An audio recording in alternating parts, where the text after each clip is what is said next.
Hi friends, I am Kshitij, and today basically we will discuss about debt and equity.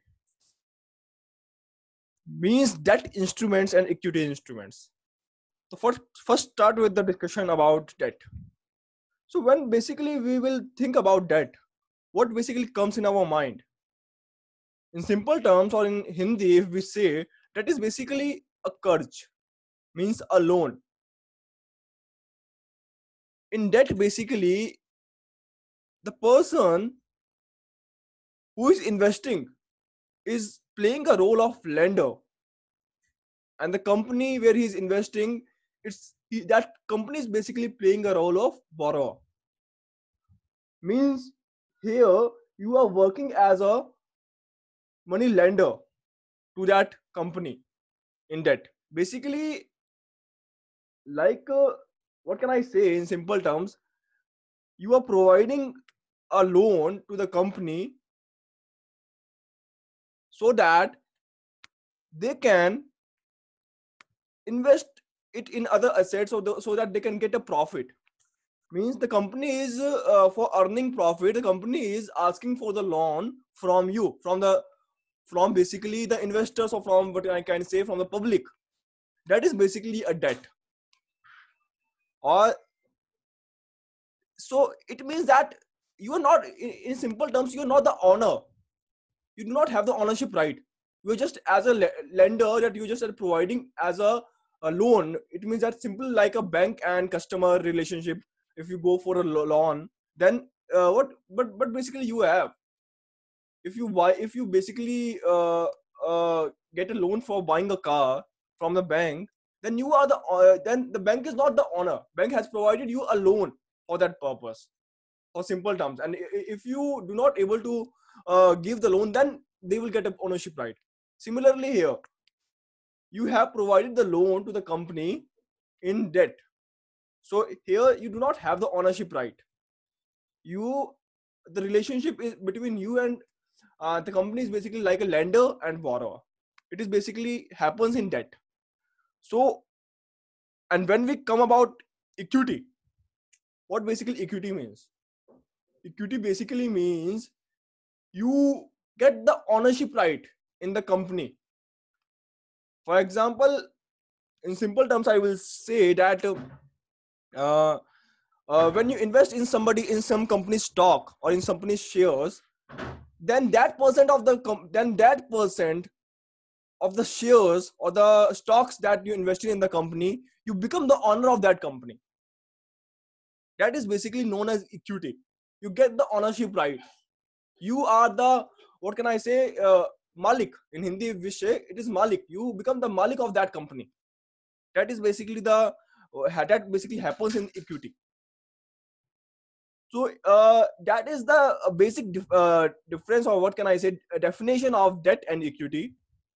And about debt instruments, like there are a lot of debt instruments. For example, mortgages, bonds, treasury bills. These all are the instruments which comes under debt. So if you want to invest in debt market or debt instruments, then you invest in bonds, then you can invest in treasury bills, you can invest in mortgages. That is basically debt. And when it comes about equity, basically stock market. That is one of the basic uh, investment where people are investing if they want to invest in equities. That is the simple term. That is basically equities have. And but there are a lot of difference between debt and equity, because debt provides you a very not can I say, but basically can I say, not that much higher interest rate. They provide less interest rate comparatively to equities, as their debt market. So their interest rate is less, but they are not highly risky. They are less risky comparatively to equities. Equities are higher risker than debt markets. That is basically what can I understand from the uh, I can tell you about debt and equity. So if a person do not want to take that amount of risk, then he should prefer debt. If you want to take, if he's basically comfortable in taking risk, then he should prefer equities. Equities will give you higher returns, but they are vulnerable to to many factors, because their interest rate may varies on the dependent of national factor, global factor, economic factor. But in debt, it happens very less, because they are basically, if you want to invest in government securities, that comes under debt market. If you want to invest in companies, in shares, then that comes under equity market. So that is basically a major difference between debt and equity, I think. So, I basically want to keep it here with you. Or at last, I just want to say that that is basically less volatile in nature, and equities are highly volatile in nature. So equities are for those person who are capable of taking risk, or we cannot say those persons who are not even afraid of getting their money in the loss. They can prefer equities.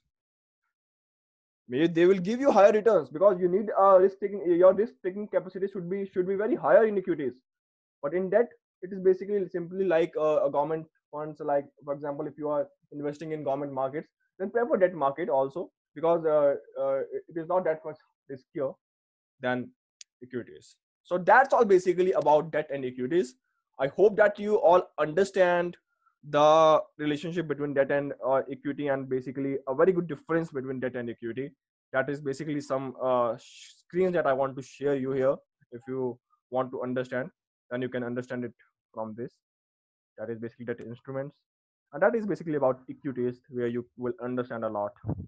So I think that is basically the thing only. So hopefully that you will understand, and you got to know about a lot about equities and debt. Thank you once again.